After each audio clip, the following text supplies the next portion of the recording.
Boa noite, amigos. Estamos abrindo o nosso Cadeira Cativa numa noite fria, né? Acho que, se não é a mais fria do ano até aqui, bem refrescada, né? A noite de quarta-feira, noite de futebol e do bom, né? Teremos aí uma definição do Boca, se continua ou não na Taça Libertadores da América. O Boca joga contra o Alianza Lima às 9h45 da noite, no mesmo horário de Palmeiras e Júnior Barranquilla. Se o Palmeiras empatar, o Palmeiras vai a 14, aí tem que ver os critérios com o Grêmio, como é que fica no saldo de gols. Vitórias, né? E saldo depois, né? O número de vitórias é o mesmo. Agora, se o Grêmio ganhar mais uma, tem que conferir exatamente. Até vou ver aqui já. Palmeiras tem 13, vai a 14, tem 4 vitórias. O Grêmio tem 11, vai a 14. Fica com 4 vitórias. 4 vitórias, e agora vamos para o saldo de gols. Saldo de gols do Grêmio é 10, o Grêmio passa do Palmeiras. O Palmeiras tem saldo 9, né? O Palmeiras empatando e o Grêmio ganhando, o Grêmio em relação ao Palmeiras vai ficar na frente. Mas tem ainda Libertad e Racing, que o Racing tem um saldo menor, do Grêmio tem 7, teria que golear. Né? Então, fora Racing, de casa, o Cruzeiro no Mineirão. Então o Racing está fora. O único que poderia passar o Grêmio seria o Libertad, que tem 12 pontos e iria a 15, né? Então o Palmeiras hoje só fica com a primeira colocação entre todos se ganhar o jogo. Se empatar será segundo ou terceiro, ou até quarto, ou até quinto, porque o River Plate, melhor dizendo, também tem... tem 11 pode ir a pontos. 14, mas aí tem o saldo também. Saldo 4. 3. Não vai. E joga com o Flamengo a última rodada, não é tendência de goleada. O próximo desempate é gol fora, né? Deve ser gol fora. Mas gol no saldo de gols marcado, deve resolver tudo já. Não, gol fora. Será? Não. Sim, porque número são de 3 gols primeiros gols marcados. E daí, se empata? Aí depois acho que é gols como visitante. É gol como visitante. Gol bom, fora. sim. Acho que o Palmeiras está melhor que o Grêmio. Não, mas aí... Não, mas aí com é o Palmeiras não vai ter esse Se problema. o Palmeiras empatar, vai a 14 e perde para o Grêmio no salto. Porque o Grêmio já tem 10. Aí o Palmeiras não passaria de 9. Então, se o Grêmio ganhar e o Palmeiras empatar, o Grêmio será o primeiro entre todos, desde que o Libertad também empate. Porque os outros têm um saldo, um tem 4, que é o Racing. O Racing River tem tem 7. O River tem 3. Só que o Racing joga fora de casa com o Cruzeiro. No Mineirão, o Racing... A tendência não é uma goleada, né?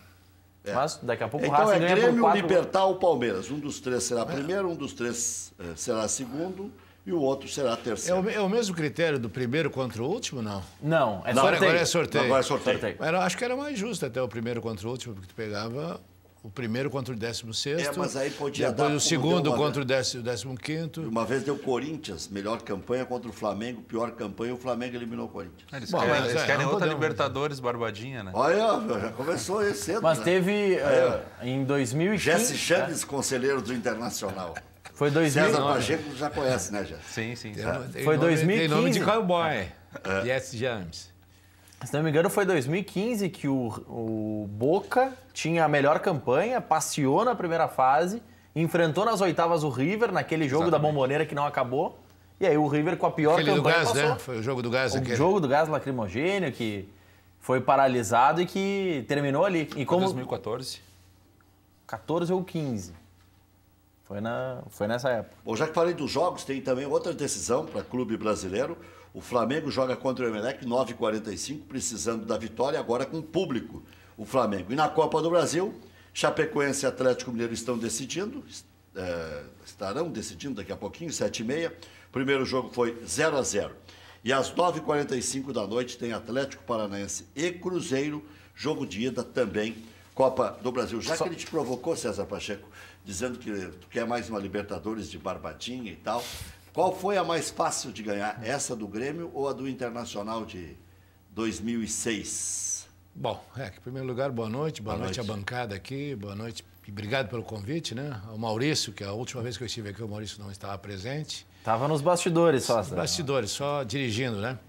E tu sabes, que toda Libertadores, qualquer Libertadores tem nuances diferentes. Não existe isso aí, final de Mundial também. Depende, às vezes nem o melhor time chega a uma final de Libertadores, né? Isso aí é normal, e eu te dou até um exemplo do Grêmio em 2007, eu era vice-presidente do Grêmio, e nós chegamos a uma final, perdendo várias partidas, né, com o Mano Menezes, e disputando uma final de Libertadores, que já estava, já que o Jesse Ramos falou isso aí, ela já estava mais ou menos dirigida ao Boca Juniors. O Boca Juniors é um time de muito boa política dentro da Conmebol, e o seu presidente é o atual presidente da República, hoje. Na época ele era candidato a prefeito de Buenos Aires e colocaram um juiz lá, o Larrionda, que eu que fazia esses contatos com o juiz na hora do jogo para fazer a identificação dos jogadores, juntamente com o seu Verardi. E daí ele começou a criar problema com a camisa do Sarra e tal. Então, cada Libertadores é uma coisa diferente, né? Tu ganha dentro do natural, como essa última que o Grêmio ganhou, como ganhou aquela de 83, que houve aquele jogo também muito histórico lá em La Plata contra Estudiantes, e a de 95, com outras nuances diferentes também, era um time guerreiro, um time bom, que não aceitava perder. Quando nós fomos ao Paraguai, ganhamos de 3-0 do Olímpia, se não me engano, não, do próprio Cerro, acho. E ali nós sentimos que podíamos ser campeão. O time sente isso aí, né? Não existe nada fácil para ninguém. Eu acho que quem chega ao final é porque teve méritos, ou vamos dizer, mas teve muita sorte. Por exemplo, o jogo do Grêmio ontem. O jogo do Grêmio ontem é jogo de campeão. Tu chegar, tomar um gol aos 46,5, 47 e fazer um gol de pênalti aos 49, 50, isso aí é uma coisa que o Grêmio sente, quem vive o meio do futebol, que pode ser um prenúncio de uma boa coisa para o Grêmio. E valeu muito aquele gol, porque o Grêmio deixaria de ter chance praticamente de ser primeiro colocado. E aí ia ser segundo, ia pegar um adversário mais forte com quase absoluta certeza. E deixaria de decidir em casa. Né? Passaria a ser segundo colocado e aí seria complicada a trajetória do Grêmio. E o Grêmio ontem tomou um gol numa hora indevida, porque só tinha tempo de saída de jogo, e aí prova também, né, Sérgio? Não, ele tomou um gol. O Grêmio, ultimamente, para fazer gol no Grêmio, só com a própria camisa do Grêmio. O Grêmio não tem tomado gol aí, eu acho, há vários jogos, né? Pelo menos com a equipe principal. Aqui em Porto Alegre, contra o Cerro, o Kahneman, a bola bateu no Kahneman e o Kahneman fez o gol. E ontem foi um gol contra do Kahneman. Quer dizer, fez mais gol do que... Isso. Então, um foi azar, a bola bateu, o Marcelo estava bem. E ontem ele tentou tirar, isso acontece, eu acho que aconteceu com os melhores zagueiros do mundo, né? De fazer um gol contra. E foi a pessoa que mais vibrou, foi o jogador que mais vibrou depois que o menino lá, o Jailson, bateu o bruxinho do Benhor, bateu o pênalti, e bateu muito bem, bateu no canto trocado do goleiro, né? E ganhou. Então, é difícil. Eu acho que o Grêmio está no caminho certo. Só o jogador do Santos conseguiu marcar gol no Grêmio, né? No 5-1. Pois é, mas... Não. Foi do Kahneman, mas eu acho que foi contra o Cerro. Não, foi contra o Santos. Tá, então eu confundo, porque é muito 5, né? Foi 5-0 um e 5-1 outro. Bateu no Kahneman e desviou do goleiro. Mas tem que ver na súmula se foi contra do Kahneman. Não, mas bateu, pô. Quem não viu aquilo ali... completamente tirou o goleiro do foco, né? Agora, vou dizer uma coisa. O adversário muito fraco e ingênuo, né? Que quem faz um gol aos 48 não toma gol aos 49. Tu estava lá em 2010, quando nós fomos lá, eu acho. Jogamos no campo da universidade, só que foi em Caracas, na capital.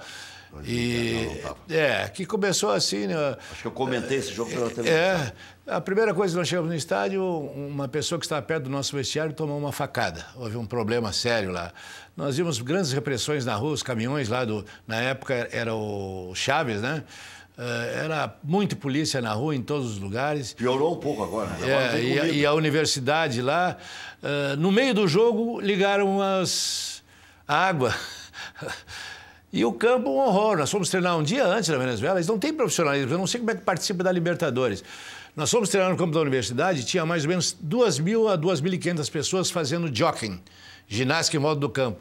nós estávamos atrapalhando eles, porque eles vinham e empurravam os jogadores que estavam ali treinando, vendo o campo, fazer o reconhecimento. Não se podia, porque as pessoas passavam, olha aqui, 2.500 pessoas mais ou menos fazendo jockey e os jogadores não podiam treinar, porque eles ficavam em volta ali e nós estávamos de intruso lá. Então é difícil, eu acho que a Conmebol tem que rever essas coisas, já tirou os mexicanos, que eu achava que era um problema muito sério, e eu acho que...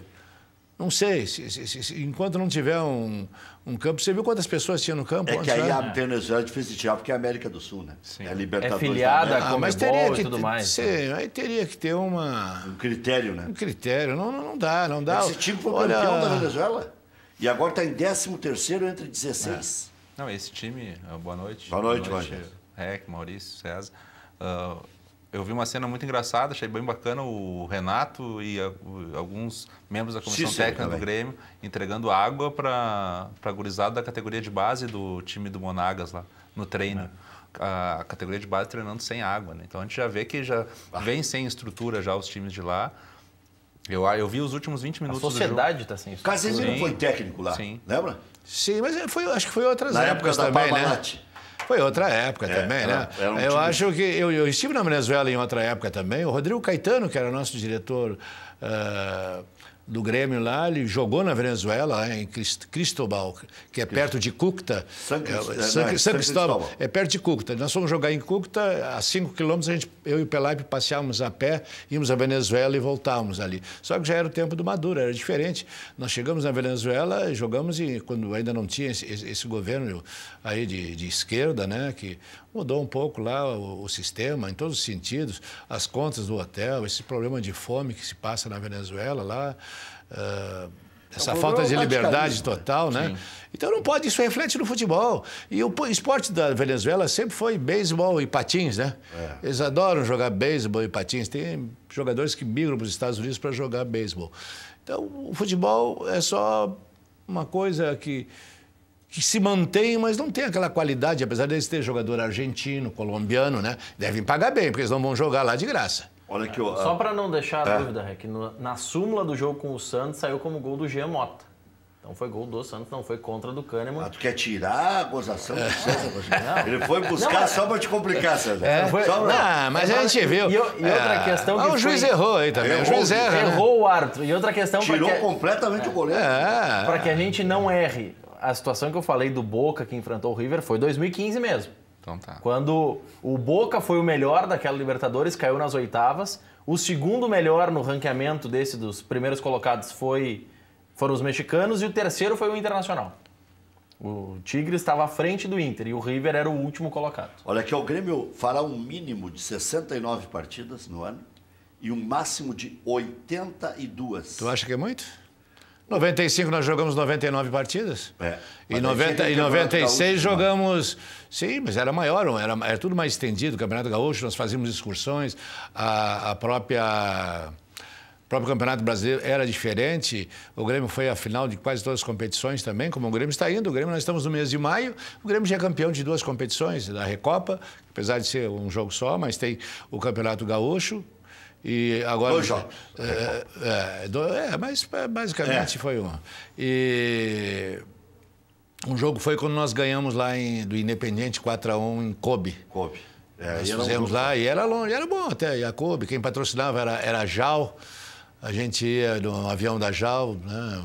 Muito bom, jogadores tudo de executiva. Baita empresa. E ela patrocinava essa Recopa Sul-Americana.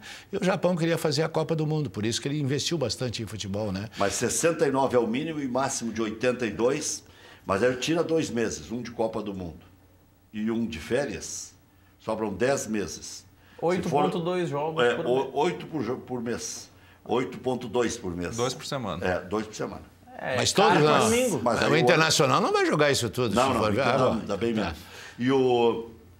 E se der 69, tira 2 meses, dá 7 por mês. Dá uma partida a menos. O Grêmio agora até o dia 3 de junho vai jogar várias partidas. Tem jogo duro, agora joga no Paraná, depois vai lá joga o Paraná, depois joga a Libertadores em casa, né? Depois vai ao Ceará. Quer dizer, teoricamente são 2 do Brasileiro fora. Sim. Depois vem jogar com o Fluminense em casa. Depois enfrenta o Bahia fora. O Bahia fora. O Palmeiras em casa e o América Mineiro em casa. E as duas em casa, as três em casa são partidas duras, né? Teoricamente não são partidas fáceis, são partidas de grandes adversários. A sequência do Grêmio. A sequência do Grêmio até a Copa, Raik, já que é o assunto. Final de semana enfrenta o Paraná na Vila Capanema. Depois, Defensor aqui na Arena, em Porto Alegre. No domingo que vem, dia 27, enfrenta o Ceará no Castelão. No dia 30, aí começa o quarto e domingo no Campeonato Brasileiro, Fluminense em Porto Alegre. Depois vai a Bahia, enfrentar o Bahia provavelmente na Fonte Nova. Recebe o Palmeiras aqui na quarta-feira seguinte. O problema é esse, jogar no Ceará, volta para o Rio Grande do Sul, vai para a Bahia de novo, vem para o Rio Grande do Sul enfrentar o Palmeiras, aí enfrenta o Palmeiras e América Mineiro aqui, e fechando, antes da parada da Copa, vai a Recife enfrentar o Sport. Aí que tá então o Grêmio vai 3 vezes A vantagem é de quem está no centro do país. Rio de Janeiro e São Paulo tem essa vantagem sobre nossos clubes aqui. Mas podiam fazer uma tabela dirigida. Se o Grêmio tem 3 jogos no Nordeste... A tabela é dirigida para o Corinthians e para o Flamengo. Ah, bom. Mas o Grêmio tem 3 jogos no Nordeste. Nisso? Não, tem 3 jogos no Nordeste. Vai pro Nordeste, volta. Vai pro Nordeste, volta. Vai pro Nordeste, volta. Pô, para aí. A Libertadores era assim. Eu me lembro várias Libertadores. Eu devo ter umas 14 Libertadores como dirigente do Grêmio. E até poucos anos atrás, você ia a um país e jogava contra os dois. Se você fosse a Argentina e tinha Boca e River, você jogava na mesma viagem as duas partidas. Nós fomos ao Paraguai, Equador, Cerro e Olímpia, e lá a Aliança de Lima e o Sporting Cristal, a mesma partida. Então era muito mais fácil, o custo era menor da viagem.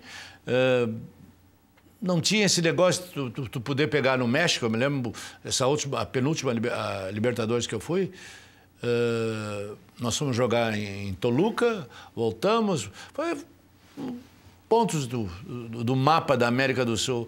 Então é difícil, né? O jogador sente isso aí. Em 98, lembra lá com o Lazzaroni? Sim. O Grêmio jogou em Guadalajara e depois jogou na Cidade do México. Eu me lembro quando o Grêmio jogou em 95. Jogamos o América do México e o Chivas Guadalajara. Ganhamos uma e perdemos uma de 1-0 lá pro Chivas. Beto e do Fabinho, se eu não me engano. Mas não, na capital, no México, foi gol do Beto. Grêmio ganhou de 1-0. Mas estou dizendo, em 95, o Grêmio jogou com o Emelec e jogou com o Nacional. Tá? Sim, ao lado lá. Nós fomos, só que ali era 2 cidades, né? Nós vimos de uma Copa da Soma Bank, no Japão. Ficamos 3 dias em Los Angeles fazendo fuso horário, que mesmo Los Angeles é 5 horas para o Brasil. Baixamos, chegamos 4, 5 dias antes no Equador. Aí a primeira partida foi ao meio-dia. Naquela época não tinha esses horários boiadada que dão aí. Na época tu era obrigado a jogar o horário que o clube determinasse. O Grêmio jogou meio-dia porque eles estavam acostumados. Então tu jogar meio-dia na altitude, lá no meio de uma cordilheira... Não era fácil, eles ganhavam de todo mundo. E o Grêmio partiu ganhando aquele jogo, né? Me lembro, um gol do Arce. De pênalti. De pênalti. E foi bom, aí baixamos para o Emelec, ganhamos também o gol do Jardel lá. Isso foi um jogo à noite, já lá embaixo, no lugar do Emelec. Lembra quem era o centroavante do Emelec, não? Era... Eduardo Hurtado. Hurtado, sim. E tinha 2 Hurtados que jogavam lá nesses times, né? E quem morava lá na época era o Manguita, né, do Internacional. Sim. Foi nos visitar lá no hotel, Emelec e tal. Então era bom assim, né? Jesse, o Grêmio está falando em ganhar títulos e emendar conquistas. Já ganhou, não é? Vai ganhar mais. Ganhou já 2. Mais, mas está falando em ganhar mais. E o Internacional, Jesse? Não, antes de falar do Internacional, eu quero só complementar que o maior problema do Grêmio não é viajar para o Nordeste, viajar para o Nordeste. O maior problema do Grêmio é jogar as partidas com o Bressan na zaga, que já vai modificar alguma coisa. Com a ida do Jeromel para a Copa, eu não sei quantas partidas, Maurício, dessas... 7 partidas sem o melhor zagueiro. Daqui a pouco... melhor zagueiro do Tricolor, eu acho que vai fazer uma grande diferença. A informação da mídia, enfim, é de que amanhã o Jeromel conversa com o Renato para saber se é planejamento do Renato utilizá-lo no Paraná. Sim. Caso ele não jogue no Paraná, acho que é 8, né? Não sei, daqui a pouco. Aproveita o máximo que puder. Mas é óbvio. Já se apresenta só segunda-feira. Eu acho que se o jogo fosse para poupar, seria o jogo de ontem. Eu acho que não pode poupar. Eu acho que a direção do Grêmio aí, a comissão ontem não dava técnica, também, ontem tinha que ganhar. Mas de qualquer forma, o campo pesado, perdemos um jogador lá, vários tipos de grama, molhado, um horror. A gente sabe como é que é lá. Agora, ajudou no primeiro gol. Aqui joga 1 hora de viagem, vai e volta, e depois se apresenta na seleção, vai passar um mês treinando. Mas não vamos muito longe. O Groi reclamou do próprio gramado também. Então, não é algo tão escabroso assim. Mas, poxa, tu não pode comparar com nenhum dos gramados, até do interior do estado aqui. A maioria deles, quem cuida é a Maristela, que faz lá para o Grêmio, acho que faz para o Internacional. É um excelente profissional que cuida dos gramados de todo o Brasil, inclusive os gramados da CBF. A Maristela que começou no Grêmio lá. O Grêmio formando também gente de área técnica também. Que o gramado não é só jogo de futebol, tem shows em cima do gramado, tem uma série de vai fazer o quê, né? Isso aí são formas de sobreviver. Mas não é desculpa para o Grenal também, né? Eu acho que o Grenal foi uma partida à parte, né? Não vamos discutir. O Grenal já passou, uma partida à parte. Olha, eu vou te dizer, na minha vida como dirigente, disputei vários Grenais. Perdi, ganhei vários, ganhei alguns de 5-0. Não perdeu de 5-0? 5-2? Não, mas se perde, não tem problema. Normal. Isso aí mas é 5-0 e 5-2, tu tá levando ainda 3 de vantagem, né? Então não vejo nenhuma... César comentou da questão da Conmebol de não facilitar ou prejudicar os times brasileiros, e eu concordo contigo, acho que... mas é difícil tu mensurar um time do Boca que enfrentou o Grêmio, que tinha Riquelme, Palácio, Palermo, era um time muito... É um dos melhores times da América do Sul também. Eu te digo assim... É uma camisa, pesa... É o melhor Boca de todos os tempos, acho. Mas mesmo o jogo foi muito... Lá, o jogo... Tu quer ganhar qualquer partida, se tu tiver alguma coisa para fazer, extra-campo, tem que ser na primeira partida. Isso aí, 39 anos de futebol, a gente aprende isso aí e vê os outros fazendo isso aí. Uma das maiores satisfações minhas foi o Internacional ganhar do Boca Juniors dentro do Beira-Rio. Era um jogo que era camisa contra camisa, eu lembro que eu fiquei embaixo da torcida do Boca. Eles são chatos, muito chatos. A direção do Boca sempre foi uma direção chata. Você falando da Sul-Americana de 2008? Que o Internacional ganhou do Boca quando? Em Libertadores? Não. Não foi na Sul-Americana, um gol aos 42 do segundo tempo, 40 do segundo tempo. Não lembro se foi Nilmar ou Fernandão, não estou me recordando o gol. Eu lembro que foi um jogo, assim, maravilhoso, é um clássico, né? Aqueles jogos que não acontecem sempre. Eu acho que fica na história do Grêmio, como fica na história do Internacional, enfrentar o Boca, o River, o Independiente, Estudiantes, eu acho que o REC marcou, né? O REC participou, nós tínhamos aqui, antes de ter essa Libertadores tão grande, aberta, nós tínhamos a Supercopa e a Sul-Americana. A outra não era a Sul-Americana. É a Mercosul. A Mercosul e a Conmebol. Então nós disputávamos assim, os times que já tinham sido campeão e tal, disputavam. Então, poxa, nós vivíamos mais na Argentina do que aqui. Argentina, Uruguai, Paraguai. Sim. Então existia mais uma integração, né, do sul-americano, o Mercosul do futebol. Hoje tu vê, a própria Argentina não tem assim aqueles times que encantavam, né?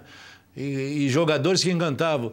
Os jogadores que encantam estão fora da Argentina, os jogadores que encantam no Brasil, a maioria estão fora. Né? O Boca está com grandes jogadores, mas não está com um grande time. O ataque do Boca é uma loucura. Puxa, tem o Pavón, que é considerado um dos melhores jogadores da Argentina, o Ábila e o Tevez. E até o Tevez às vezes fica na reserva. Exatamente. Esse 1-0 que o Jesse comentou contra o Boca foi Sul-Americana de 2005. Em 2004 o Inter enfrentou o Boca na Sul-Americana, semifinal, se não me engano. O primeiro jogo foi na Bombonera, o Inter perdeu e empatou no Beira-Rio 0-0. E aí em 2005 foi o contrário. Primeiro jogo no Beira-Rio, o Inter ganhou 1-0 e aí perdeu na Bombonera, foi eliminado também. 2005 isso. Em outubro de 2005. Bom, vamos ver o vídeo que o Renato dá água para os meninos da base. Olha aí. Nós estamos sem o som? Você vê que os meninos... Eu recebi isso no WhatsApp. Os meninos são bem educados, né? Os meninos... Não avançaram na água mesmo com a sede, né? São, apesar de todos os problemas, são os meninos educados, né? Que chegaram e pediram, agradeceram ali, você está vendo, né? No vídeo. O Renato, ele tem um bom coração. E uma coisa tão banal, né? Uma coisa tão banal para nós. Uma garrafa de água, isso aí é coisa... As pessoas né? é muito fundamental. Olha as pessoas aplaudindo lá. E o Monagas teve gente fazendo brincadeirinha ontem nas redes sociais porque o escudo deles, de 1 ou 2 jogadores, caiu durante o jogo. Mas é a menor das preocupações que eles têm, né? Isso é bobagem. Pelo amor de Deus. O cara que observa isso aí, espírito é derrotista. O cara que gosta de ver A desgraça. Eu nem notei isso aí. Eu não te duvido que eles lavem as camisas, né? Porque o Grêmio, hoje em dia, Grêmio Internacional, os clubes do Brasil, jogam uma partida com a camisa, ou fica para o jogador, ou dá para... cada partida tu gasta 2, 3 ternos. Nós estamos reclamando de barriga cheia. Então eles dão... A primeira camisa é do jogador, para ele trocar, a segunda camisa é do clube, aí manda lavar e aí a categoria de base que usa. Os jogadores, se jogar essas 90 partidas, 80 e poucas partidas, são 80 e poucas partidas com camisas 0 quilômetro, nova. E ainda tem para reposição, se rasgarem alguma camisa. Isso é uma coisa que mudou. Quando eu entrei para o futebol em 79, se lavava as camisas, era totalmente diferente. E hoje as pessoas reclamam. Fernando Carvalho pode receber críticas, elogios, e eu sempre procurei dosar isso, né? Critiquei, inclusive, quando o Inter estava ganhando, que se gastava os tubos, mas passou isso aí, foi bicampeão da América, campeão do mundo, tem todos os louros, mas quem sabe o maior tenha sido lá em 88, quando ele era vice de futebol, e depois voltou também na década de 90, 97, e organizar as divisões de base. Não, o Internacional em 88 não tinha uniforme para todas as categorias de base, eram uniformes surrados. O Grêmio também tinha dificuldade. Sim, é que o futebol foi crescendo, isso aí nós temos até que louvar o Clube dos 13 aí, o Dr. Fábio Kopp, que começou a trabalhar, o marketing começou a ter uma importância muito grande no clube e começou a aparecer patrocinadores, entre eles o patrocinador das camisas, né, grandes empresas aí, e aí cada ano tu conseguia mais. Eu me lembro que quando eu estava no Grêmio, a escolinha lá, eles mandavam fazer camisa para os menininhos lá para jogar e tinha quase 500, 600 meninos na época. Hoje tem mais de 1.000, 1.500 meninos na escolinha. Então, nós conseguimos, através de um contrato na época, eu não me engano se foi com a Puma já, que viesse camisa para a escolinha, para os jogadores do junior e juvenil não jogar com restos de camisa também. Logicamente não se colocaria fora as camisas, porque é muito... é dada, mas é caro, né? Então a gente fazia uma engenharia que ficasse bom para todo mundo. Então, hoje tem camisas que o jogador não sua, né? Tu não precisa nem... Sim. Ela não chega a molhar a camisa, não passa suor. E eu acho que ontem na Venezuela estava meio quente lá, né? Lá é perto do Caribe ali, ou é quase Caribe, é América do Sul, mas é na beira do Caribe. Então, para jogar futebol lá, eu acho que eu fui 3 ou 4 vezes com o Grêmio na Venezuela. Não tinha ido dessa cidade do interior, mas fui a Caracas. Sempre foi quente lá e uma temperatura totalmente diferente, muito seca. Não é fácil praticar futebol naquele país. O Mauro Lau está perguntando aqui para você, Jesse James, quanto ao Conselho Deliberativo do Internacional deixar de filtrar os candidatos à presidência. Mas há um filtro. Sim. Ele já mandou esses dias para um outro convidado aqui. Eu não sei o que ele quer dizer com isso. Que vão para o pátio, evidentemente, desde que preencham os pré-requisitos estatutários para oxigenar o clube. O que ele quer dizer, eu acho que tem que mudar as peças que estão passando para o pátio. Eu acho que é isso que ele quer dizer. Porque ele mandou já umas quantas vezes isso, eu tento interpretar. O filtro A. O Conselho Deliberativo escolhe 2, vão para o pátio e a maioria vence. O Grêmio teve 6 candidatos na época do presidente Romildo, lá, 6 candidatos a presidente. Acho que quase todos os grupos que tinham na época colocaram candidato. E aí passa os 2, né? Não, mas teve 6. Teve bastante, 3. Teve vários não, movimento para filtrar. Não, depois, mas chegaram a apresentar, eu era coordenador da campanha, então eu sabia bem, né? Teve vários candidatos. Mas pré-candidatos? Pré-candidatos. Só 3 mas é difícil. Mas tu não tem como proibir. Se o estatuto do clube diz que pode fazer, não tem como tu dizer qual é o filtro que tu vai fazer. Eu não estou entendendo isso aí. No caso do Internacional... Mas ele quer dizer que tem que mudar as figuras. Ele quer... Normalmente o Inter tem o hábito de o candidato que perde uma eleição, ele automaticamente já é um pré-candidato da próxima eleição. Não existe a renovação porque os articuladores políticos do Internacional praticamente são os mesmos. O que muda, o que se renova é o formato das coligações e das composições para se adquirir o número de votos suficientes para tu ir para o pátio e tu concorrer no segundo turno. O Internacional hoje automaticamente tem o Marcelo Medeiros como presidente, o Luciano Davi vem fazendo uma construção muito interessante com o Inove, com uma proposta nova de reformulação e padrão de gestão de clube, onde independente do presidente que assuma, siga aquele padrão, que eu acho uma ótima ideia. O Amarante é um pré-candidato também por já ter concorrido, que é um candidato que tem além de ter sido presidente da sindicância do Internacional de desvios e supostos irregularidades, eu acho que é um nome natural também. O Sigma se tornou um nome natural, sempre quando o clube não vai bem, lembram do Sigma e dos seus posicionamentos. Eu acho que é isso que ele se referiu. Sigma ou Luciano Davi. Sim. Porque é o mesmo dentro do mesmo movimento. 2014, quando o presidente Romildo foi eleito, eram 5 candidatos no primeiro turno. Chapa 1, à época, era o Jorge Bastos, o candidato à presidência. Mas o Pacheco está bem de memória. O Pierre Gonçalves era o candidato da Chapa 2. Newton Cabistani, o candidato pela Chapa 3. Romildo Bolzão, o candidato da Chapa 4. E o candidato da Chapa 5, Homero Bellini. No Grêmio, já à época... Na realidade, a disputa foi... Tem a votação? Foi bem. Eu vou buscar, mas assim... Nessa mais época, de 70%, isso não tem... Nessa época, no Grêmio, quem obtivesse 20% dos votos no conselho passava para o pátio.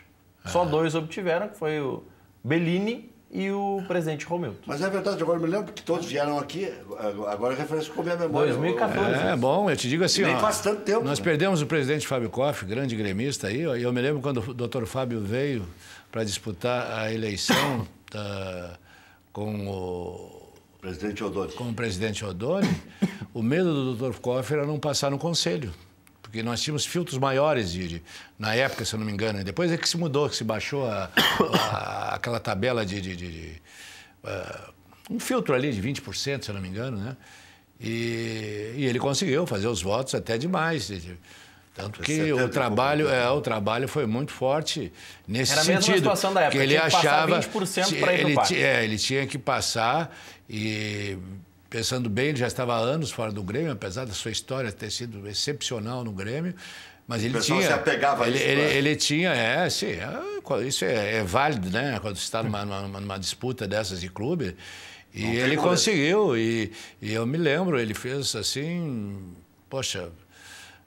Ligou, trabalhou bastante para ir para o pátio. E no pátio ele sabia que podia ganhar, né? Como que ocorreu, né? Ganhou de cola atada no pátio, né? Nessa eleição de 14, a Chapa 1, Jorge Bastos, 20 votos.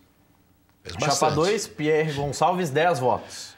Chapa 3, Newton Cabistani, 10 votos. Presidente Romildo chegou a 140 votos. E o Homero Bellini, 107 votos. Por isso, os dois passaram os 20%. Sim. Foram para o pátio. Eu lembro que era 20%, que era difícil o presidente Fábio Koff passar, e eu já pregava que ele ia ser o presidente do Grêmio. E aí eu contei já essa história. Mas ele sabia que não era fácil. Nós conversávamos muito, né? E a gente tinha certeza, mas pela sua história, pelo seu trabalho, um homem que esteve pela primeira conquista de uma Libertadores, veio para o Grêmio, ganhou a segunda Libertadores, o Grêmio criou um outro estofo, né? Mas eu fiz uma brincadeira na época, porque o Cristiano Silva trabalhava comigo na Rádio Guaíba, e aí um dia ele disse: Rec, tu está dizendo que o presidente Koff vai ganhar a eleição do presidente Odoni? Primeiro ele tem que passar pelo Conselho Deliberativo. E eu sempre contei essa história aqui, de lá para cá. Eu disse para o Cristiano Silva: Cristiano, presta atenção e guarda essa frase para o resto da tua vida. 20% dos votos, o doutor Fábio Koff, como o Fernando Carvalho também faz no Grêmio, o doutor Fábio Koff faz 20% no Conselho do Inter. Mas vamos lá, pelo tamanho que ele tinha. Mas era justamente forçação de barra para chamar votos para o doutor Fábio Koff, para ele ganhar a eleição, porque senão o Grêmio ia ter e o presidente Odoni se escorava na arena também, né? Na construção da arena. Tinha um monte de coisas assim, né? Muita coligação, muitas coisas, né? O conselho do Grêmio na eleição anterior só foram eleitos conselheiros da chapa do presidente. Então era um conselho majoritariamente apoiando o presidente Odoni. Com certeza. E nessa eleição, 25 de setembro de 2012, a projeção do presidente Koff era fazer entre 70 e 80 votos. Ele fez mais. Ele precisava no mínimo de 62 para passar para o pátio. Ele fez 93. Olha aqui, ó, o Alessandro, aqui do bairro Niterói, está perguntando sobre a situação do Douglas. Em função dessas lesões todas, o Grêmio já tem 4 desfalques para a sequência: o Jeromel, o Alisson, o Everton e o Arthur.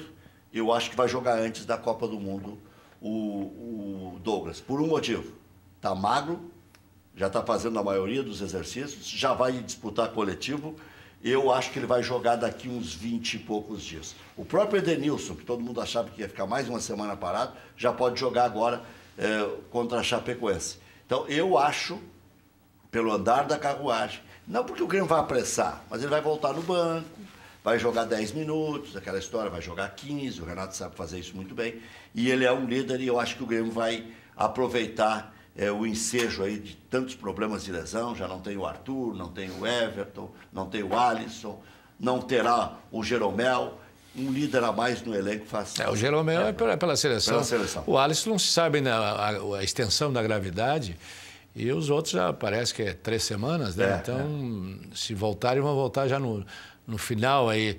Mas depois temos um mês, né?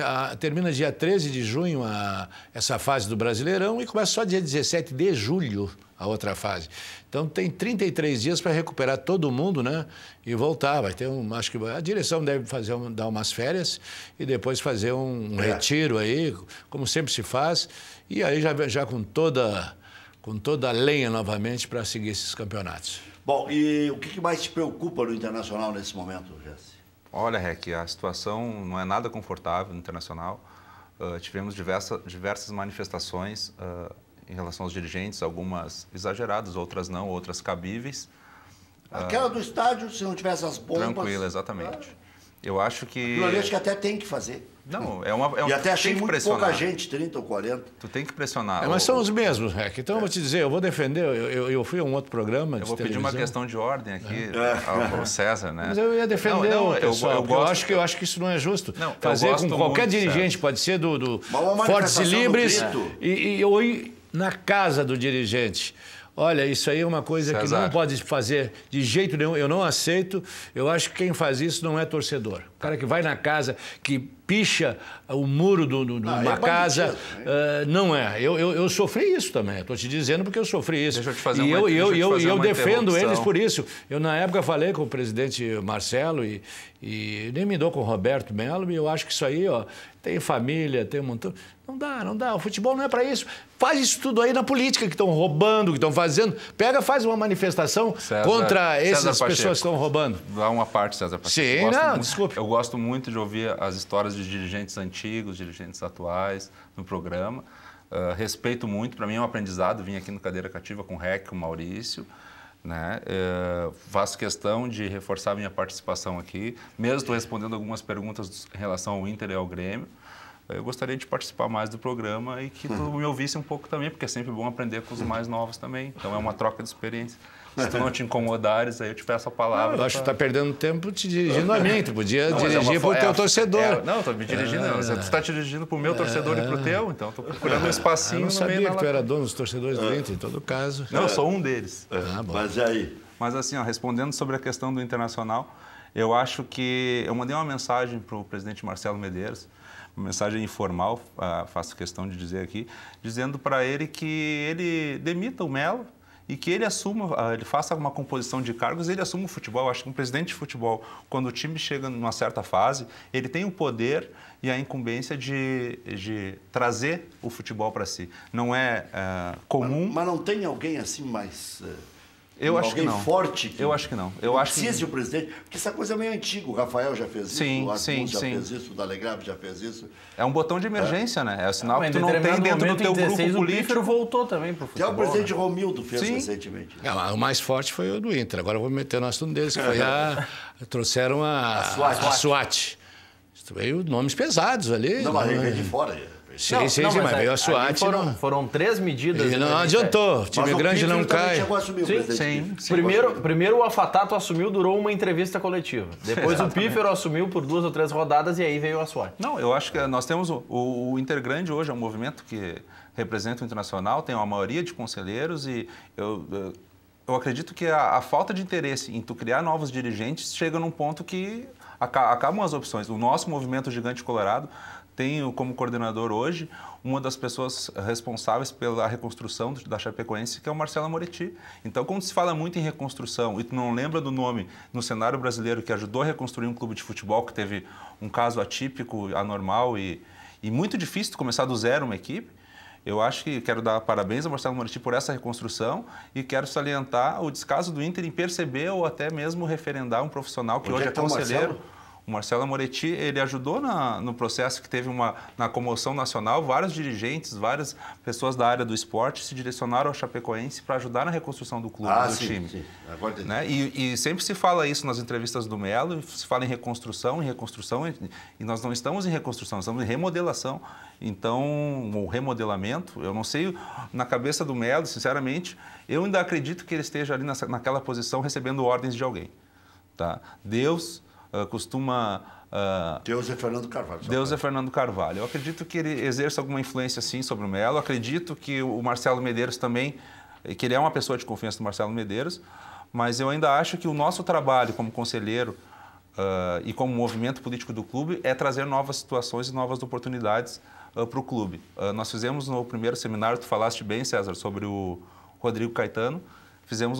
Nós temos os módulos de futebol profissional, gestão de futebol profissional, que o nosso movimento faz aberto a outros movimentos do Inter também. Fizemos o primeiro com o Rodrigo Caetano, sobre gestão esportiva, que foi ótimo. O movimento é o Gigante Colorado. Gigante Colorado. Fizemos essa semana com o primeiro time scout do Manchester United no Brasil, o Sandro Orlandelli. E agora temos o terceiro e o quarto módulo. O Tinga participou desse segundo módulo, o Amarante participou desse segundo módulo. No primeiro módulo tinha componentes do I9. Conhecimento tem que ser compartilhado, né, Rec? Então, não é uma qualificação nossa. Nós temos que nos qualificar. Talvez o Jesse César hoje seja um conselheiro. Talvez o Jesse daqui a 20 anos seja um vice de alguma coisa, seja um treinador. Não precisa ser 20 anos, né? Espera um pouco. Eu esperei 6 anos para ser conselheiro. Eu só faço essa prospecção. E esperei 15 para ser vice-presidente, mas dali em diante eu fui 7 vezes vice-presidente, secretário-geral, quer dizer... Eu faço essa prospecção porque, assim, se tu não qualificar as pessoas que estão entrando dentro do eu sou a favor que os jovens entrem. Lá no Grêmio existe esse trabalho. Eu acho que faz falta. Eu tenho um grupo lá que eu participo, porque eu já participei de grupo em 83. Pouca gente acha que os grupos nasceram agora. Eu fui do Movimento Reforma, lá do Hélio Dourado, do Rafael Bandeira, do Cacalo, em 83. Isso. Não, começamos antes do Mundial, não foi? Começamos antes do Mundial. E a gente acha que tem que oxigenar. Eu posso te dizer que essa última vez que eu fui para o futebol, eu fui instado a aceitar o cargo que eu não queria. Eu acho que... Tem tanto jovem aí capaz que pode ajudar o seu clube do coração, que não tem interesse. É aquela frase do Fábio Koff. Eu quero saudar os gremistas que sirvam o clube, não aqueles que querem se servir do clube. Nossa. Então, isso aí nós temos que saber dividir. E tem muito jovem que quer ajudar o clube. Eu acho que tem que ter oportunidades. Mas só que tudo leva tempo. Nada se faz de uma hora para outra. É que tem muita gente, eu te digo assim, talvez eu fale pelo Grêmio agora, tá? Que entra... Mas isso aí, tu pensa no que eu vou falar. Tem muitas pessoas que entram ontem e já pensam em serviço de futebol, já pensam em dar ideias e já ficam olhando a cadeira do presidente. Poxa, tu tem que ter tempo, futebol, é tudo experiência na vida. Não esperou muito. Mas ele foi cônsul do Grêmio. Fez uma trajetória. Fez uma trajetória. Em 97 ele era cônsul do Grêmio em Osório. Eu e o Denis Abrão fomos nomear ele lá, a pedido do presidente Cacalo na época. E veio, trabalhou como vice e já tinha a sua experiência na prefeitura. Tanto que no início ele foi metralhado dentro do Grêmio lá. Ó, dava até pena do Romildo lá. Tanto que eu entrei a pedido do doutor Fábio Kopp para ajudá-lo. Tá? Para segurar, matar algumas coisas do peito. Mas o Grêmio hoje tem uma meninada que trabalha lá, nós temos isso aí, que tem feito belos trabalhos. Tem o pessoal da torcida lá, que cuida da torcida, agora que eram uns problemas que tinha no Grêmio. Tem o pessoal do futebol de base, que são uma meninada nova, sempre tem mais ou menos um de mais idade junto. Não que seja para passar experiência, porque às vezes as pessoas estão ali e precisam de alguém que chegue e fale as coisas. Então, eu acho que a escola de dirigentes é importante. Eu acho que é muito bom isso. Só para dar uma descontraída, esse é um ano de Copa do Mundo, o cara pergunta para chefe, nos jogos da seleção brasileira, nós estaremos dispensados? Não, só se você for convocado pelo Tite. E agora já saiu a lista, né? Então o cara já sabe. Não, mas pode convocar depois. Sim, pode, se tiver os 35. Não, em caso de lesão, pode chamar qualquer um, né? Daqui a pouco, que é matador aí na pelada, final de semana. Se o cara tiver na lista de 35, ainda ele corre o risco de ser dispensado nos jogos, né?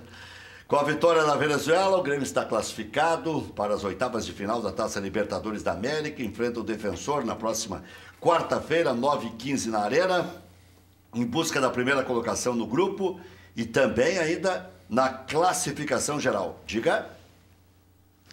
Repita. 7h15, 19h15. Isso aí, 19h15 é 7h15. Né? Eu falei 9h15. Bom, então, isso é 19h15. É a dicção que está ruim. Olha aqui, ó. Alisson sofreu lesão muscular na partida de ontem e ainda se aguarda o resultado, né, dos exames de imagem para saber a gravidade e o tempo de parada. Jael e Léo Moura, recuperados de lesão, devem voltar à equipe na próxima partida, domingo, contra o Paraná, pelo Campeonato Brasileiro. E após período de empréstimo na Turquia, Meia Lincoln está de volta ao Grêmio. E aí o Grêmio está estudando se fica com o atleta ou se encaminha novo empréstimo ao futebol europeu. Acho que eu já comentei aqui há poucos dias. Ele fez um bom campeonato, não fez tantos gols, fez 13 e os 3 na mesma partida, mas tem algumas assistências e teria chamado a atenção dentro da própria Turquia de times da primeira divisão. No Inter, Colorado deve ter o retorno do volante Edenilson na partida da próxima segunda contra a Chapecoense. E com o retorno do volante, Zeca vai assumir a titularidade da lateral direita. Ou seja, o Inter está preservando o Iago na esquerda, porque poderia ser Fabiano, que é bom marcador na direita, sim, com o Zeca na esquerda, que seria a posição de origem. Mas o Inter está preservando, até por ser jovem, o Iago. O clube aguarda julgamento de Potker e D'Alessandro. Hoje eu estava ouvindo uma entrevista do presidente do STJD na Rádio Grenal e ele foi bem claro. Ele até acha que alguém pode dar um efeito suspensivo e tal, mas se pegarem 4 jogos, ou o Potker ou o D'Alessandro, não houver desclassificação para outro artigo, a tendência é que eles não joguem contra a Chapecoense, que cumpram pelo menos mais um jogo de suspensão. E amanhã é o julgamento para saber se o Internacional poderá contar com um ou com os 2 jogadores. Confirmada hoje a ida do meia Alisson Farias para o Coritiba. Demorou um pouquinho, né? Porque aprontou fora de campo, acabou se desgastando, né? Chegaram as informações em Curitiba e depois foi um parto para ele acertar. Vai ficar emprestado até o final da temporada. Tem jogo em andamento, né? Chapecoense e Atlético Mineiro. Tá 0x0 pela Copa do Brasil e tem um jogo da Copa do Nordeste, quartas de final. Não termina nunca essa Copa do Nordeste. O Sampaio Corrêa tá ganhando do Vitória por 1x0. Vitória que tem 7 jogadores diferentes da última atuação no Campeonato Brasileiro, mas o Vitória está conseguindo perder para o Sampaio Corrêa na Copa do Nordeste. Mas o que é? Semifinal? Quartas de final. Quartas de final. André Lima está em campo. André Lima, o guerreiro imortal. E teve um jogador, o Denilson, do Vitória, que foi relacionado pelo Wagner Mancini, só que ele decidiu não ir para o jogo. Não se apresentou para a concentração e ficou por isso mesmo. Quem é que não foi? Denilson, do Vitória. Bom jogador esse Denilson. Atacante que faz gols. Foi convocado para participar desse jogo, mas não compareceu à concentração. Não foi ele que fez o gol contra o Inter? Acho que aqui em Porto Alegre. Se dá demissão por justa causa, né? Não compareceu. Se o salário tiver em dia, sim. Eu não sei. Se voltar ao trabalho que não recebeu, tu disse que não tinha dinheiro para o teu vale transporte para te trabalhar, né? Jogador de futebol. É meio difícil. Mas a lei é trabalhista, né? A lei é trabalhista, tá na CLT. Aí tem aqui, ó, uma das... E greve também pode, né? Uma das brigas do Clube dos 13, eu participei, nós tínhamos uma comissão que ia muito lá em Brasília, na Câmara dos Deputados, era que se criasse uma legislação diferente para os jogadores, não só de futebol, como de voleibol, de todos os jogadores. Porque é incrível, né? A legislação trabalhista, qualquer jogador que entra, joga 6 meses a 1 ano no clube, sai e ganha 2, 3 milhões. Isso aí é o passivo trabalhista dos clubes hoje. É um problema muito sério. Pode pagar tudo certinho, que eles vão entrar na justiça e vão ganhar. E o mais engraçado é que eles saem, são demitidos, mas ninguém encaminha seguro-desemprego. Cada um já está pensando no outro clube. Usam a lei trabalhista quando convém. Porque eu acho que o maior contrato CLT que o Inter fez foi com o Anderson. Um valor em carteira assinada. Tem FGTS, tu tem uma série de tributação, impostos. De burro o Anderson não tem nada.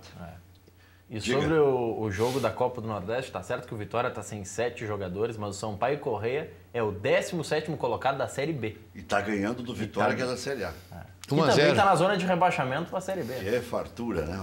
Boa noite, Rec. Esta convocação do Tite ficou bem claro onde o Inter começou a errar. É só ver quantos jogadores da base do Inter foram convocados que nos renderam um bom dinheiro.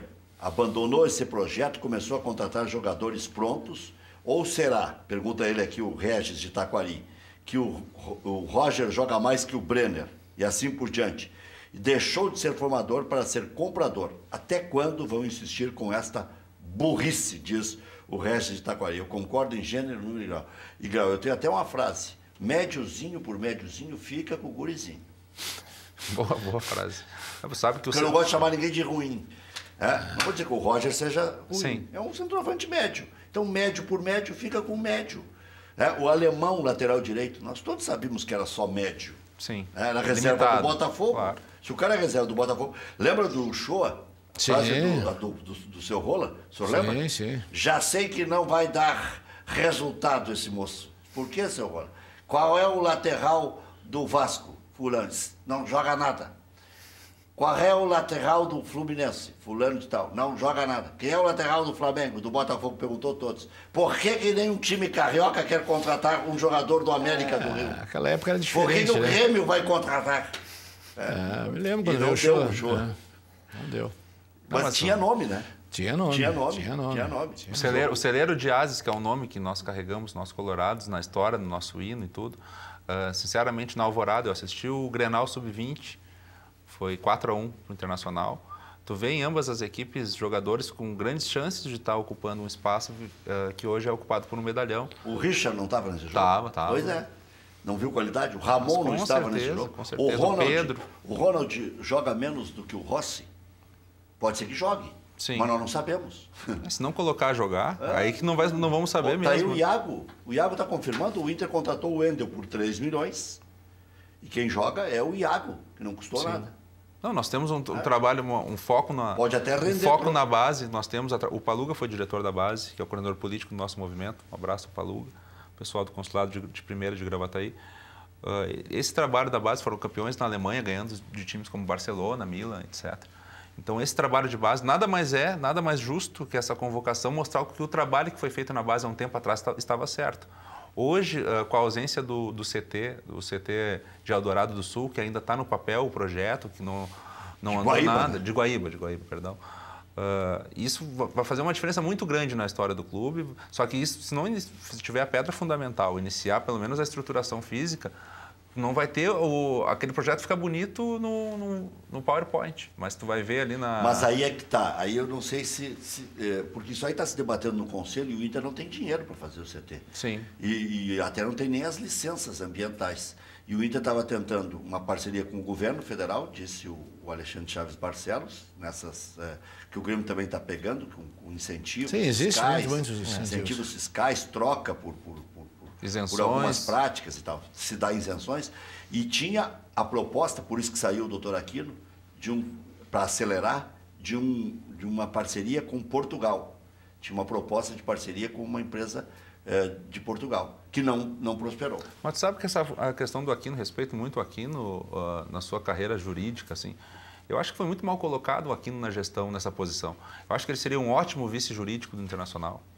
Tá? Não desmerecendo o Gustavo Jurgen também, mas eu acho que se tu trabalhou a tua vida toda como jurista, vão te largar num local, numa função, onde se tu fosse um administrador, teria muito mais ferramentas para fazer. Eu acho que foi uma falha, mas... Eu só acho que a categoria de base, ela só vai valer se tu usar os jogadores depois na parte de cima, no time de cima. Não adianta tu ter jogadores... eu fui diretor de categorias de base em 80 e depois em 93. E tivemos jogadores bons. Tem épocas que tu aproveitou o jogador e outras que não aproveitou. Então, aquele jogador, o caso do Lincoln. O Lincoln saiu com 17 anos da categoria de base, veio, fez bons jogos, o Filipão cantou o Filipão e não deu certo. O Yuri Mamute também. Só que agora a categoria de base tem tido um efeito melhor. A maioria desses jogadores aí que surgiram, que vieram, né? Então você vê... Pronto, que é o aí tu vai ver o valor da categoria de base. O primeiro treinador do Mamute fui eu, lá na Nova Gleba, na Zona Norte. O Mamute era um guri que pegava a bola de uma goleira, driblava todo mundo, chegava no outro e fazia o gol. O que aconteceu? O Grêmio pegou o jogador através do Jurandir, que ele tinha um trabalho de captação, E ele é um exemplo de que... O filho do Jurandir também trabalha com isso. O filho do Jurandir faz a captação no Internacional. Hoje um trabalha no Inter ou do Grêmio. Nós tivemos que... O Mamute foi uma coisa assim, que era o novo... aquele menino do Inter que foi para a Itália, ele é espetacular. Ver aquela criança Mamutelli. O novo Pato. Era o novo Pato. Então ele não disputava partidas, nós tivemos que empregar a mãe dele no Grêmio, num cafezinho, uma senhora lá que ficou lá, era um horror trabalhar com a senhora, assim, servindo café. E o irmão dele jogava muito bem. Os dois também. Irmãos ficavam tudo lá nos arredores, lá comendo e jogando. Na realidade, nós queríamos só o Mamute. Para ele ficar, nós tínhamos que fazer isso. Veio o pacote, a mãe e os 2 irmãos. Mas vocês fizeram bem, César, sabe por quê? Porque o caso dele não é um caso atípico. Ele teve para estourar, mas é difícil. Ele foi meu jogador. Quando é uma criança que vem de uma origem muito pobre, tu não é só o futebol que tu proporciona para ela uma chuteira nova e jogar num tapete, do que sair de um campo de várzea. Tu proporciona para a família dele, ele está vendo que a família tem uma tranquilidade, ele está vendo a mãe dele feliz, ele está vendo o irmão dele, mesmo que não vai jogar jogando junto, ele se sente à vontade. Mas eu acho que o problema dele foi extra-campo mesmo para a evolução. Mas é muito caro, tu chegar e ter que manter isso aí, mas e depois não deu certo, né? Para 50 jogadores. Mas tu percebe que ele vai do olheiro, vai do olhar a Abílio dos Reis. não trouxe ninguém para ficar com ele, não veio família. Mas ele veio de outro estado sozinho. O que eu digo é o seguinte, tu tirar de Porto Alegre, a 15 quilômetros do Estádio Olímpico, um jogador que pode se transformar num dos melhores jogadores, porque tu não sabe, tu pode lapidar aquele atleta e ele se transforma. Aí foi a falha do Grêmio, não conseguiu lapidar ele ao ponto de ele se tornar um atleta de ponta. O Filipão pediu aumento para ele. Sim. E levou. Eu estava lá. O Ronaldinho, quando jogava na escolinha do Grêmio com 8 anos de idade, era um show, nós íamos lá assistir o Ronaldinho jogar. E o Ronaldinho foi aquele jogador que, em 97, quando eu assumi como vice-presidente, ele subiu junto. E jogou e a gente sabia que ia dar certo, não deu outra coisa. Apesar dos problemas todos que teve aí dessas... Mas aí ele já tinha uma estrutura de família, né? Sim. O próprio Assis cuidava muito dele. É diferente de um garoto que tu pega da Lomba do Pinheiro, do Rubem Berta. O guri que vai pro treino, que não tem... Como exemplo, que o Renato levou água. Imagina uma criança treinar sem água, sem alimentação, ainda conseguir. Tu quer que ele tenha um desempenho bom, a criança faltando vitamina, faltando proteína, chegando em casa não tendo o que comer. E os maiores talentos hoje... nas comunidades carentes sofrem desse tipo de problema. Se não houver inclusão social junto com a adaptação da base... E ainda tem talento? Ainda tem. E eu acho uma falha no Internacional, e já disse aqui no programa e em outros programas também, eu acho um absurdo o Internacional não aproveitar o entorno da Moradas do Quero Quero, que tem Alvorada, Zona Norte, onde tem periferia, onde não existe videogame, onde é a dificuldade de tu adquirir os bens de consumo da classe média, média baixa, média alta, a criança se diverte jogando bola e o atleta está jogando. Não é na Padre Chagas que vai achar que não tem mais campos também, futuro né? jogador. Exatamente. Temos hoje 14 campos de várzea em Porto Alegre. O Roger, nosso treinador hoje do Palmeiras, jogador do Grêmio, ele jogava no Parcão. Foi descoberto no Parcão. Olha aqui, só para completar aqui a mensagem do Regis Taquari, diz, faz uma parceria com o Delcir Sonda e dá um pedaço dos atletas. Não existe mais, né? Só existe dinheiro emprestado para clube. Tem um clube barriga de aluguel, mas o Delcir Sonda não tem clube barriga de aluguel em princípio. Né? Ou entra como investidor. Isso aí. Já voltamos.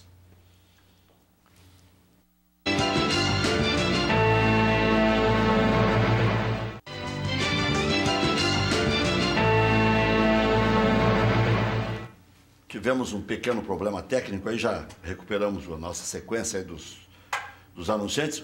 Mandar um abraço para o Adolar, que é coloradaço, né? E está preocupado com a situação do Internacional, mas assiste todas as noites o programa, então valeu aí, Adolar. E a respeito dessa situação de divisões de base, não era para ser cíclico, né? Uma hora um revela bastante, depois o outro revela bastante, tem sido assim, né? E agora parece que o Grêmio ajeitou, o Grêmio está mais uniforme. Pelo menos é o que a gente ouve falar. Eu trouxe aqui o Deco Nascimento, fiquei encantado com como ele está administrando bem as categorias de base. Eu espero que o Internacional esteja... E tem que haver uma ligação das categorias com o profissional também. Lá nós fizemos aquela ligação, esse grupo de transição, trouxemos ele para o CT ali, era a ideia. Mas é uma ideia muito boa. O atleta, o jovem... Se enxergar o profissional, ele está enxergando onde ele quer, ele não está sonhando onde ele quer estar. Ele está enxergando, eu quero estar jogando e pode estar jogando com os mesmos atletas que ele está vendo. Daqui a pouco está dividindo o vestiário com o jogador. Você sabe como é que é o Barcelona? Não é um choque mais para ele. Sabe como é que é o Barcelona? Eu fui 2 vezes ao Barcelona. Eles têm um trabalho de captação. Lá eles não têm formação, é só captação. O vestiário dos pequenininhos lá do Juvenil B é num andar. E tem um corredor grande. Tu só vai para a última porta, depois tu passa a Juvenil A, depois passa a Júnior e depois a aspirante.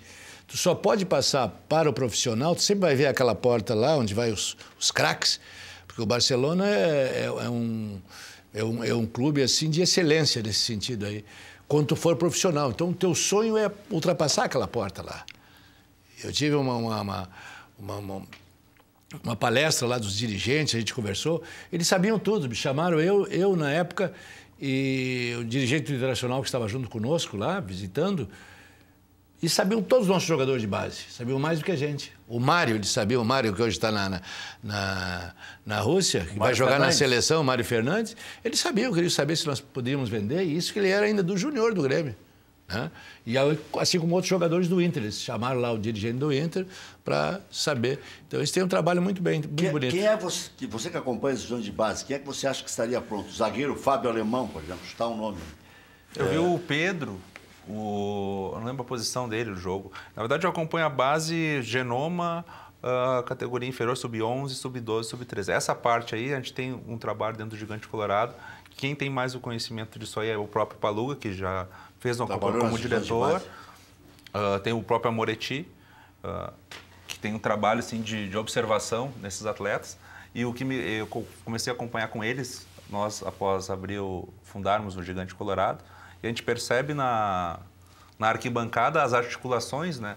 Ali tu vê empresário, tu vê torcedor, tu vê a família, tu vê os olheiros dos outros clubes. Eu acho que isso aí é muito legal. Acho que a Moradas do Quero Quero, se tu fores lá, Rec, faço um convite ao Maurício também. Eu conheço quando era do Carpegiani, mas depois... Era do Foguinho, eu digo no jogo do Internacional. Eu tenho certeza que tu vai conhecer... Era do Foguinho aquilo lá? Era o Foguinho. Sim, é do Foguinho. Tu vai conhecer diversas pessoas que ficam ali como se estivesse apenas com um radinho ouvindo o jogo. Eles têm analista de desempenho, tem uma série de pessoas que eu acho que são prejudiciais até certo ponto para o clube. Muitos moleques saem do clube sem tu nem perceber, tu nem sabe que passou pela base. E eu acho que a base, a reformulação dela, independente do nome de atleta qual for, que esteja bem, que esteja em prospecção, eu acho que passa por o nome de uma pessoa que é o Jorge Andrade. Eu acho que o Jorge Andrade está há um tempo, eu acho importante o tempo de trabalho dele, mas eu acho que se não houver essa mudança na base, eu acho que vai ser muito triste. Eu recebi uma informação de alguns ex-atletas do Internacional que certas pessoas dentro do clube possuem, conseguiram colocar dentro do Internacional em torno de 15 a 20 pessoas, jogadores de uma mesma pessoa, representando ou um empresário ou um dirigente. Eu não vou entrar nessa seara, mas eu acho que não discordo se houvesse uma CPI da base, de categoria de base, porque às vezes a gente foca tanto no profissional e às vezes tem meninos saindo do clube, ele vai sair do Inter, vai para o Juventude, não foi reaproveitado, do Juventude ele vai para o centro do país, do centro do país ele vai para a Europa e tu não tem como monitorar isso. Então acho que para mim esse é o maior problema da base. A saída direta do Inter para outro clube é visível, ela está pela imprensa. Agora esse círculo que se faz para retirar um atleta postulante a se tornar um ídolo e ele fazer toda essa migração para cair num lugar para te perder o controle financeiro da história, tem gente ganhando dinheiro ali dentro, a gente não sabe quem é. Pois é, agora o Internacional deu 2 tacadas esse ano. O Sarrafiori, que foi destaque na Copa Ipiranga aqui, e o Zé Aldo, que foi destaque na Copa São Paulo de futebol sub-20, né? Então, pelo menos para dar uma compensada aí, né, em algumas falhas, e são gritantes pelo que você fala, o Internacional, pelo menos, nesse ano tem 2 jogadores semi-prontos, como disse o César, que o Barcelona faz muito isso, e Grêmio Internacional tem feito isso. O Luan veio semi-pronto, o Everton não, ainda estava na formação. O Arthur veio cedo também. Veio cedo em 2013. Veio cedo. O próprio Groy veio da Escolinha. Tem vários jogadores que... O Groy vinha junto com o Alisson e com o Muriel numa lotação. Vinham juntos. Né? Já voltamos.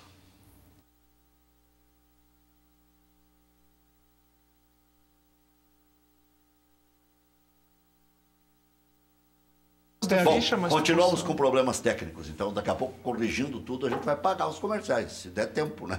Porque não conseguimos fazer andar a máquina. Quando ela andar, nós paramos aqui para fazer o intervalo comercial. Tá na reta final do primeiro tempo, Chapecoense 0, Atlético Mineiro 0 por enquanto. Vamos só as penalidades, né? E a Chapecoense teve boas chances já no primeiro tempo. Porque a Chapecoense decidindo em casa, eu até achava que ia ganhar do Atlético Mineiro. Depois de conseguir um 0-0 lá, Chapecoense, ela conseguiu, assim, algumas proezas, né? A gente criticou muito o Rui Costa aqui, mas dentro dos limites que deve ter a Chapecoense, olha, jogou 2 Libertadores na sequência. O Internacional faz quantos anos que não joga uma Libertadores? Sim. O Internacional jogou em 2015. 16 não jogou, 17 não jogou, 18 não jogou. Se não jogar em 19, vai ficar 4 anos fora de uma Taça Libertadores da América, onde desclassificam uma penca de clubes, né? Sabe que eu acho que, independente do presidente que for eleito internacional, independente do formato, eu acho que a gente ainda passa alguns dias, alguns meses ainda até ajustar. A Libertadores, não chegar bem no brasileiro, não adianta para a Libertadores sair na primeira fase ou numa pré-Libertadores.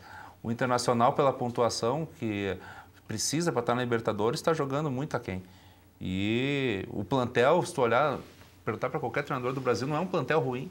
O que está acontecendo? Por que não ajusta? O que está modificando? Temos artilheiros, temos 7 atacantes que já foram artilheiros nacionais. A gente está quantos jogos? 5 jogos, 4 jogos sem fazer gol? 5 jogos. 5 jogos sem fazer gol? Bascaria, a melhor pizza de Porto Alegre. Grande Alex, nada bate a Bascaria. Localização, charme, prazer, bom gosto, preço justo. Bascaria, Comendador Caminha 324, em frente ao Parcão. Peça também em casa pelo 3061-6262. Loja Intershop da Rodoviária. Produtos licenciados do seu Clube do Coração. Em frente aos boxes de chegada dos ônibus. Televendas 3225-2378. Estofaria Brasil. Há mais de 45 anos no mercado, a Estofaria Brasil é referência de qualidade. Trabalha com o mais alto padrão para oferecer os melhores produtos e serviços. Ligue 3343-1825 ou envie agora o WhatsApp para 99441-4318. 99441-4318. Mande pedidos para pedidos@estofariabrasil.com.br. Mencione que assistiu aqui no Cadeira Cativa. FAC Materiais de Construção. Sua reforma do alicerce ao telhado. Liga agora, Televendas. Marque esse número, né? Para ligar amanhã, 3466-6133. fac.com.br. Se escreve fac.com.br, o número está aí na tela, você guarda, amanhã liga e faz o melhor negócio com a equipe comandada pelo seu Wilson. Funerária São Miguel, a mão amiga nas horas difíceis. Melhor preço de cremação da região da Grande Porto Alegre. Na hora mais complicada, conte com a melhor compreensão da sua situação. Informe-se qual a melhor maneira de pagar. Ligue 24 horas, 3222-1265, Funerária São Miguel, tem pessoal treinado para lidar com o seu infortúnio. São mais de 40 anos de credibilidade. Já voltamos.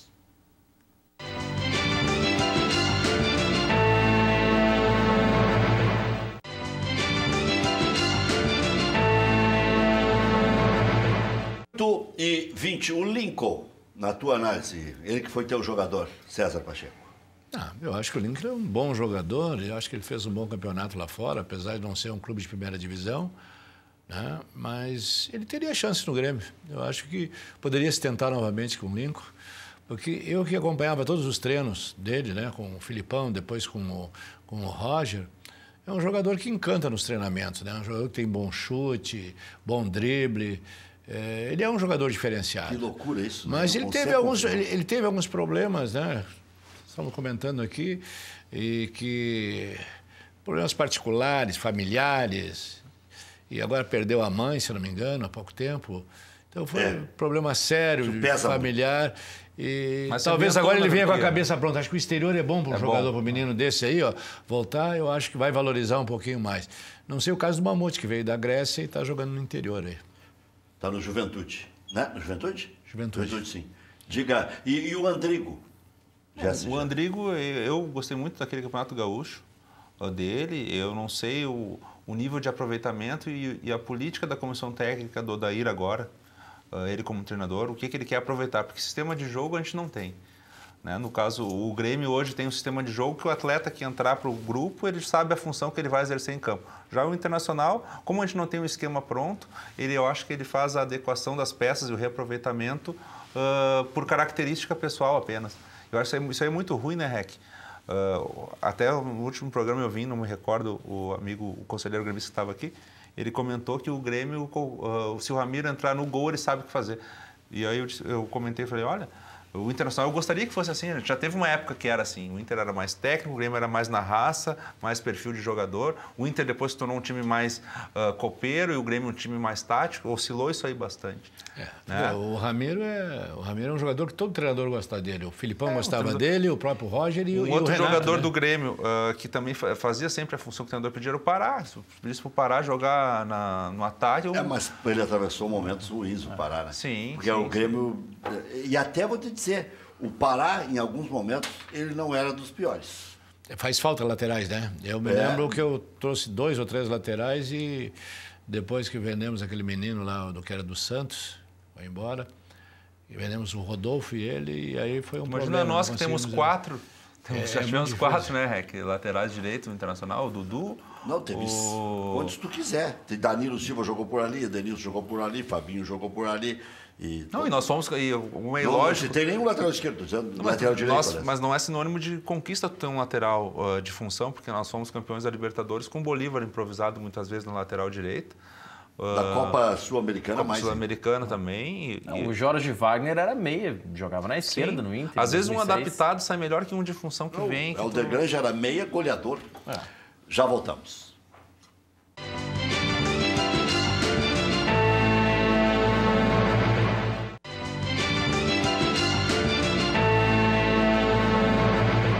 Éder de Canoas, boa noite a todos. Que mesmo sem Everton, Arthur, Alisson e Jeromel, o Grêmio acredito que nos 3 primeiros jogos, Paraná, Defensor e Ceará, vai ganhar sem dificuldades. Eu não sei, o Ceará é lá, está desesperado. É lá. O Paraná é lá, está desesperado. O Defensor Bahia aqui, é lá. O Defensor aqui, eu acho que o Grêmio ganha com naturalidade. Agora, mas eu assisti o jogo do Defensor. O Defensor tomou um gol aos 46 também, né? Tiveram 2 particularidades iguais, o Grêmio e o Defensor. E o jogo não foi um jogo bom de se assistir ontem. Eu assisti antes do jogo do Grêmio. Foi no Uruguai, né? Sim, o Cerro Porteño e o Defensor. E não sei, eu acho que não tem jogo ganho antes, não tem jogo jogado. Eu acho que é muito difícil. Eu me lembro que quando o Grêmio fez 5-0 e fui jogar um Grenal, eu estive aqui a semana do Grenal e falei que é um jogo diferente. Que é um jogo que, às vezes, o time que está melhor não consegue, né, superar o outro, ou às vezes até ganha, né? O time que não vem em melhor momento. Não é parâmetro. E eu falei isso no grupo que eu estava e muita gente, vai ser 2, vai ser 3. Eu disse, olha, é jogo duro, pela experiência que eu tenho, olha, é jogo para empate. Apesar de ter pênaltis sonegados, né? O juiz foi parcial ali em certas jogadas, mas foi jogo para empate. Não foi um jogo... Tu não consegue furar uma retranca como fez. Não tem. Tá jogando com 10 homens dentro da área, é difícil, né? O Internacional, tu passar o tipo de jogo do Grêmio, né? E parece que quando tem esses times que jogam retrancado, o Grêmio, em vez de abrir mais, jogar mais pelas pontas, tenta entrar mais pelo meio. E aí se torna mais difícil ainda. O Grêmio vai ter que ter um plano B para esse tipo de jogo. Porque numa dessas pode ser uma decisão, né? Pode ser um jogo a mais de pontos corridos, que é o Campeonato Brasileiro, mas pode ser uma decisão. Pega um Cruzeiro, lembra? Aquela Copa do Brasil, o Grêmio era melhor do que o Cruzeiro. E não conseguiu. A sorte do Grêmio... O Mano jogou o veneno. O veneno fez a mesma coisa, fez um veneno. Jogou, se saiu um gol, tudo bem. Se não sair, eu vou vir aqui para fazer esse Meu tipo de time jogo. vai entrar em campo para marcar 3 gols, porque o Grêmio sempre marca um gol como visitante. Foi o que ele disse na coletiva. Mas no primeiro ele veio aqui para tomar um e tomou um só. Não, mas... Depois ele disse que tinha que ganhar de 3-1 porque o Grêmio faria um gol. Porque o Grêmio faria um gol e aí montou uma equipe defensiva. É sabido que o Renato tem limitações como treinador. E essa retranca do Inter do Grenal prova isso. Que o Inter, sabendo que está com um time com qualidade inferior ao co-irmão e com uma cobrança forte da torcida, o Inter foi lá dentro da arena e não tomou o gol do Grêmio, que é um time que estava se criou um hábito, uma euforia de que a cada jogo ia meter uma sacola em todo mundo e não foi bem assim. Eu discordo que o Renato tem limitações. Se ele não tivesse limitações, ele ganharia no Internacional. Mas também não existe time que ganhe de todo mundo. Isso aí é uma coisa... Isso é limitação. Não faz. É uma limitação de qualquer treinador. Limitação tática. O Mourinho jogo? Ganhou, perdeu. Não, mas não é por vitória que eu tô falando, Céu. Eu tô falando o estilo de um time que joga retrancado com 2 linhas de 4 na frente da área, o Grêmio não tem recurso 4 títulos em um ano e meio. Quer dizer, eu queria ter treinador com limitação assim sempre, né? Ele é um menino inteligente, é um rapaz inteligente. Eu chamo de menino porque eu conheci ele em 80, quando ele veio pro Grêmio, início de 81. Então... Conheço ele há bastante tempo, posso opinar, conheci ele como jogador, conheci ele como treinador. Mas todo mundo pode opinar sobre ele. Claro. Mas então, a minha opinião é contra a tua. Exatamente. Muita gente mudou de opinião sobre ele. Eu queria mandar um abraço aqui, aproveitar a sessão Maguila, para o nosso amigo Leonardo Lamarque, que está assumindo a FEBRAC, que é a Federação Brasileira de Cavalos Crioulos, de criadores de cavalo, não é cavalo crioulo. E um abraço para o João Padeiro, que já me ligou aqui. João Padeiro, abraço. Grande, João. Grande, João. Sempre na audiência. Boa noite, Rec. Falando em categorias de base, será que não tem um melhor que o Madison nas categorias de base do Grêmio? Guilherme Hofmeister de Gravataí. Com esse recado, encerramos amanhã, 1 da tarde, tem mais. Boa tarde.